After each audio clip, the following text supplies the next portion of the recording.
All right, let's look at another average velocity one with the graph here. So the velocity of a vehicle is shown in this graph below. Estimate the average velocity during the first 10 seconds. So what we want to do here is set up an average value. And we know that during the first 10 seconds here, meaning from 0 over to 10, so the amounts we want to subtract here is 0 to 10, and then we want to set up an integral from 0 to 10 of this velocity function in terms of time. The 1 over, or 10 minus 0 is just going to be 10, so this 1 over 10 part's fine. The integral, though, that presents a problem here. We don't have a function for that graph, and so what we're going to need to do here is, since we don't have a function, we are going to need to estimate what that area would be that the integral would find. So let's use one of our estimation techniques. Since the kind of the newer one we've did is that trapezoid. Let's use the trapezoid method. And then what we got to do is figure out how many trapezoids do we want to do here. The more the better. But we also got to kind of factor that with how long it's going to take. I think if we maybe went every 2 here, that might not be too hard. Plus, it will give us a pretty decent estimation here. So if we were to make this first trapezoid, it would look something like this. The next trapezoid will look something like that. Next one here looks something like that. And we'll keep going. You see this does look like a pretty good approximation. The first one, maybe not the best for that first trapezoid, but the other one's very close. It'll get a little bit of an underestimate, but a pretty good approximation here. So remember with trapezoid rule, what we need to write here then is it will be our change in x over 2, because remember trapezoid, you take the bases, divide by 2 times the height. That over 2 is our over 2 there.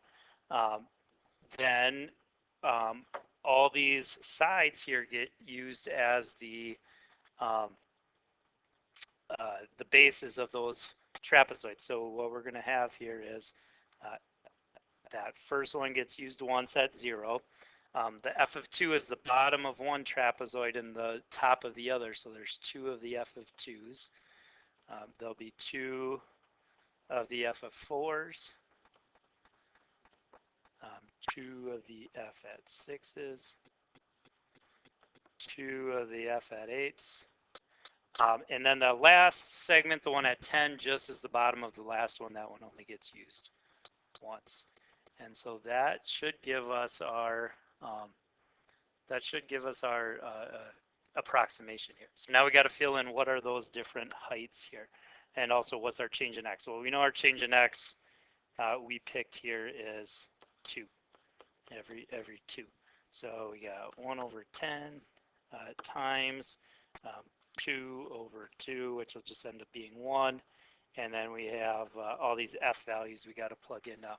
So f of 0, that we know is 0, plus f of 2 looks like that's pretty close here to, if we follow it over, 8. We got 2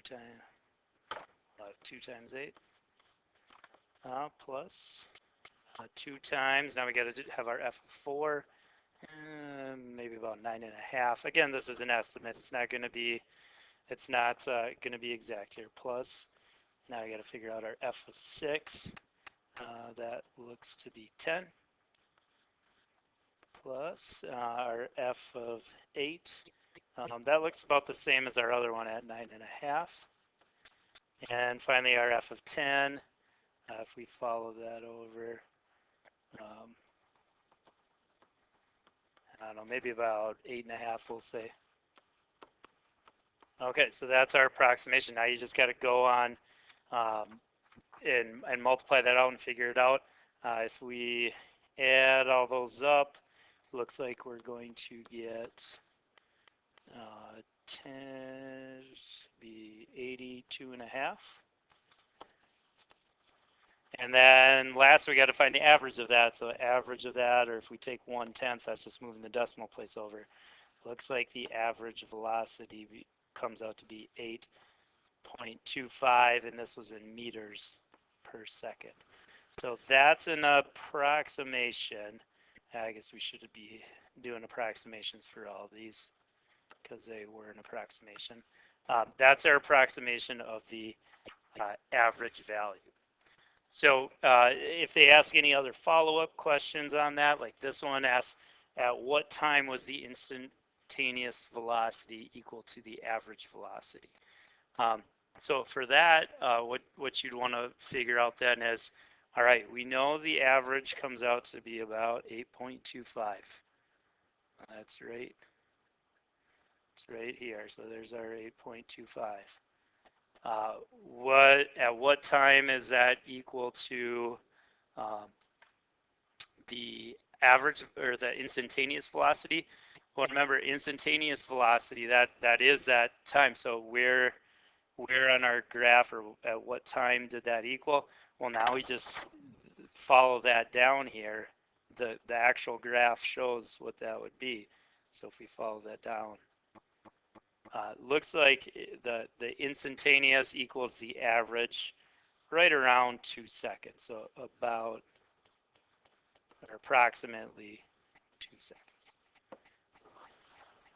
So the instantaneous and average will be the same at 2.